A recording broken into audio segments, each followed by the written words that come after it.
Dernièrement, certains ont décidé d'interdire l'exportation de certains produits alimentaires vers le Burkina Faso. Très bien. Ils ont donné une durée. Nous ferons en sorte que, à la fin de cette durée, nous interdirons l'entrée de ces produits sur notre territoire. On nous traite de putschistes. Nous ne sommes pas français, nous ne comprenons pas ce que ça veut dire.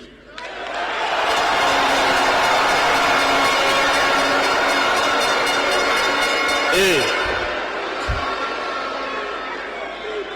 les valets locaux, qui sûrement ne comprennent même pas le sens profond du mot, nous appellent aussi putschistes. Très bien, on se l'approprie.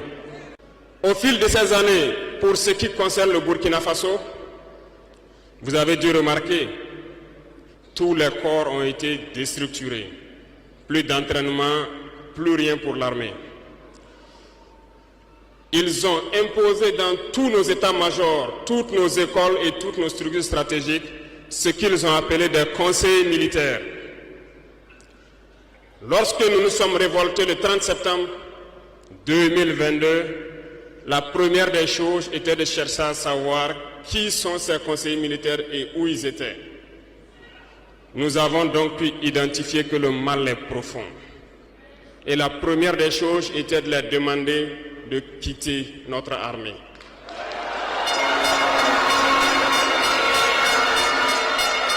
Ils sont partis.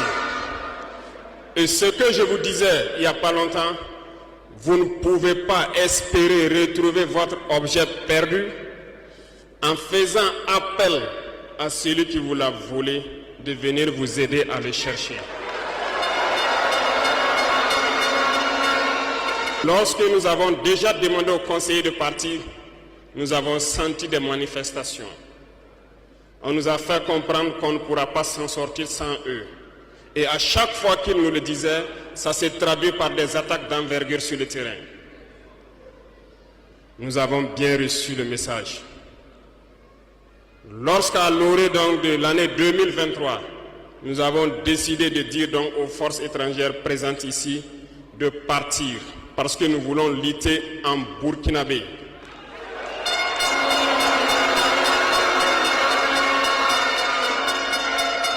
Ils ne l'ont pas sûrement apprécié. Mais pourquoi venir mourir sur nos terres pour nous? Nous préférons combattre nous-mêmes. Nous avons demandé à ce qu'ils retournent chez eux. Malheureusement, je vous le dis ici aujourd'hui, comme j'aime le dire, la colonisation est rentrée. Il y a des esclaves de salon qui n'ont toujours pas compris. En son temps, des officiers militaires nous ont écrit et nous ont approchés pour nous dire que c'était une très mauvaise décision et que nous n'allons pas tenir 2 mois. Des fiches ont été écrites. On nous a transmis ces fiches pour nous faire une analyse stratégique de leurs pensées. Nous avons dit, c'est soit nous sommes souverains ou nous restons esclaves à jamais.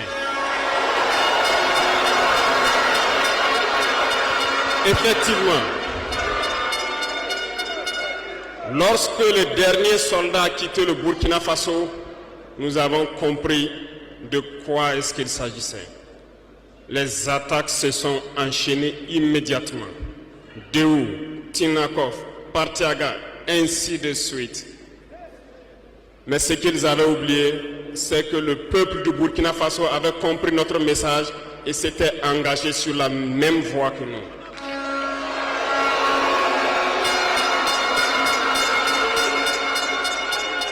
Nous nous sommes réorganisés rapidement et subitement, nous avons constaté que toutes les cellules dormantes terroristes se sont réveillées au Burkina Faso. On a réorganisé l'armée au plus vite, à une vitesse inégalée. Nous avons créé plusieurs unités et même si plusieurs autres sont à venir, nous les avons équipées. Et aujourd'hui, cet équipement se poursuit parce que dans les jours à venir, les mois à venir, ce que vous allez voir venir au Burkina Faso doit faire de notre armée une puissance à craindre.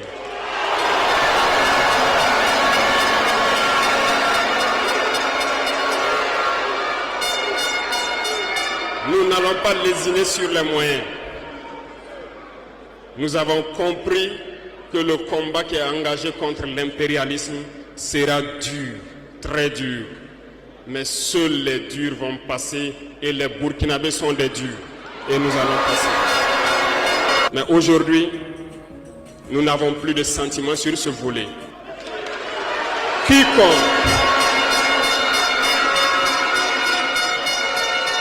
Quiconque va trahir sa patrie au profit de l'impérialisme, il sera traité comme tel.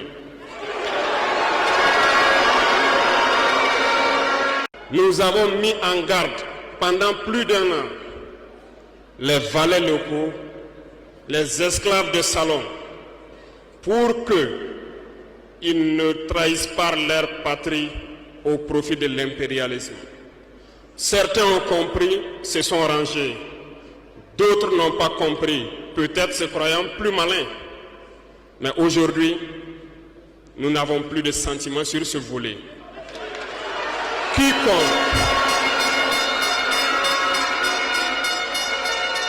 Quiconque va trahir sa patrie au profit de l'impérialisme, il sera traité comme tel.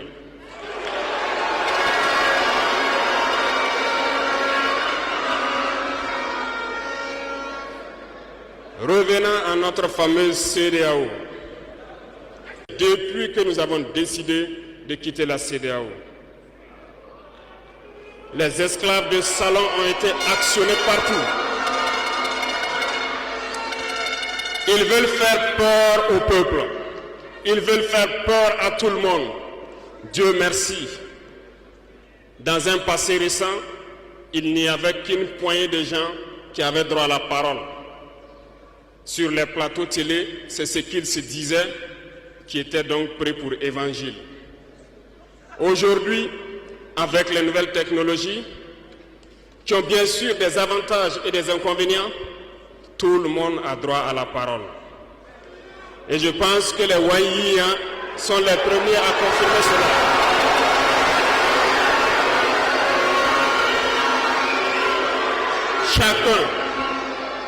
Chacun peut faire son analyse sur une situation. On peut certes se tromper, mais lorsqu'on vient vers nous pour comprendre, nous sommes bien ouverts pour vous expliquer les démarches. Ici, nous allons vous expliquer pourquoi nous avons quitté cette CEDEAO et vers où nous partons. Souvenez-vous que c'est en 1975 que ça a été créé. Et ça a été créé pour la majorité des chefs d'État putschistes, comme ils aiment le dire. C'était des militaires qui ont pris le pouvoir et qui ont pris les responsabilités pour créer la CEDEAO, pour qu'il y ait un véritable essor économique des peuples à l'intérieur donc de cet espace. Plus tard, les soi-disant démocrates se sont invités donc à la tête de nos États. Ils ont vidé complètement la communauté de son fondement. Lorsque le 26 juillet, le Niger a décidé de prendre son destin en main, nous étions surpris de voir la CEDEAO apparaître de je ne sais où avec une force en attente. Où était cette force? Lorsque des milliers et des milliers de Nigériens étaient tués par les terroristes, où était cette force lorsque des milliers de Maliens et de Burkinabés mouraient sous les balles des terroristes? Ils ont dit que par la force, ils allaient déloger donc les vaillants fils du Niger qui ont pris le destin en main du pays. Croyez-vous que ce sont des femmelettes qui sont au Niger? Il y a des combattants là-bas. L'armée nigérienne est guerrière. Ils combattent depuis des années. Ce n'est pas une armée de défilé ou une armée de maintien de paix. Et les armées de l'AES ont décidé de s'unir Nous attendons cette force en attente.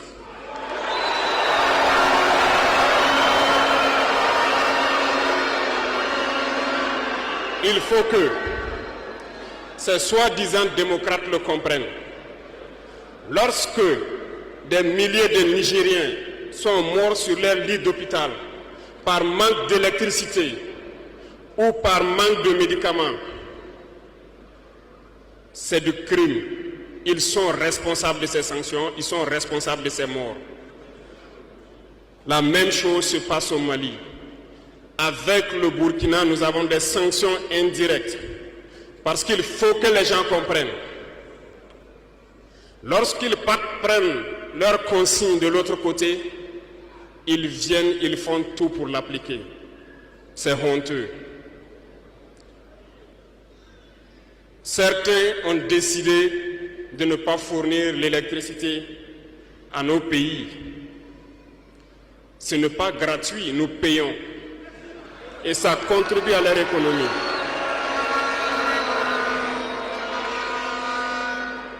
Ils ont essayé de faire souffrir le Mali. Et bien sûr, en faisant fi de tous les textes et de ne plus donner l'électricité au Mali, espérant que la population se révolte. Ça ne marche pas. Lorsque ça a duré, certains étaient obligés de faire payer leur propre peuple en augmentant le coût de l'électricité. Ça va encore augmenter.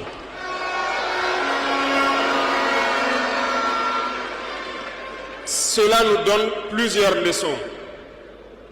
Plusieurs leçons en ce sens que l'indépendance que nous prenons, la souveraineté que nous prenons, nous devons tout faire pour qu'elle soit. Ils nous ont donné de très belles leçons et nous avons très bien compris.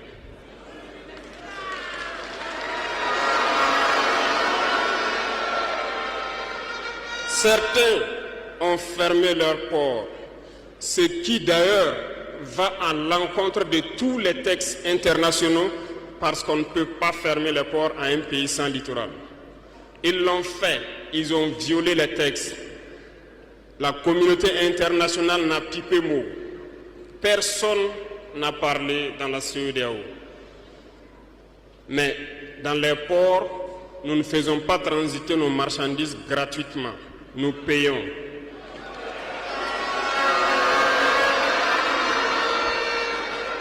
Et ceux-là qui le font récoltent aujourd'hui les pots cassés. Et je pense que c'est une leçon pour eux aussi qu'il ne faut toujours pas appliquer les consignes de leur maître. Il faut qu'ils le comprennent pour toujours. La CEDEAO n'a jamais fait un communiqué pour féliciter une victoire de nos armées.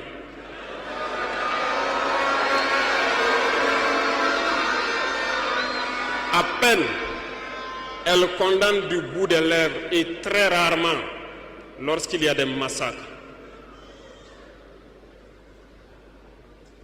Où est cette CEDEAO des peuples? Bref, nous ne pouvons pas citer tout le mal qui a été fait à nos peuples, mais nous avons décidé en toute âme et conscience de nous retirer et de nous concentrer sur notre organisation commune qu'est l'AES.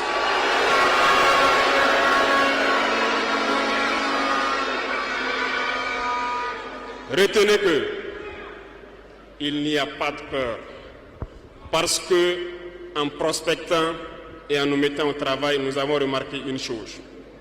Dernièrement, certains ont décidé d'interdire l'exportation de certains produits alimentaires vers le Burkina Faso. Très bien. Ils ont donné une durée. Nous ferons en sorte que, à la fin de cette durée, nous interdirons l'entrée de ces produits sur notre territoire. Thomas Sankara disait que l'esclave qui n'est pas capable d'assumer sa révolte ne mérite pas que l'on s'apitoie sur son sort. Cet esclave répondra seul de son malheur s'il se fait les illusions sur la condescendance suspecte d'un maître qui prétend l'affranchir. Seule la lutte libère. Et je m'en vais vous dire que si pour se libérer, un esclave se fait des illusions sur la providence d'une croyance que son maître lui a imposée pour le maintenir dans les ténèbres, il se fout le doigt dans l'œil. Il restera à jamais aveugle dans les ténèbres et ne verra jamais le jour. C'est un message à toute l'Afrique. Et le Burkina Faso est solidaire et soutient tous les peuples d'Afrique qui souffrent le martyre. Mais nous voulons aussi dire qu'il est temps que les Africains arrêtent de s'apitoyer sur leur sort, de se morfondre, de se lamenter. Il faut lutter. Ça ne viendra pas du ciel tout seul.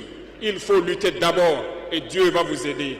Et le Burkina Faso est prêt à aider tous les peuples qui vont mener cette lutte.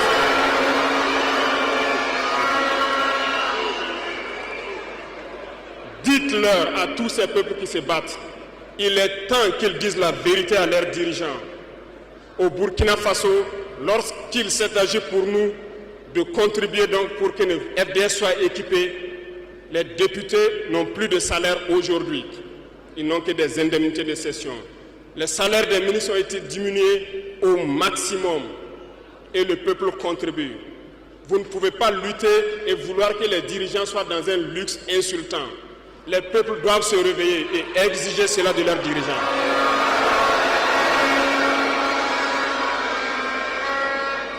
Et pour terminer,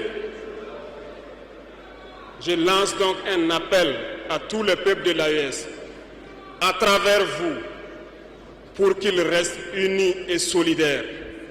Toute souffrance a une fin.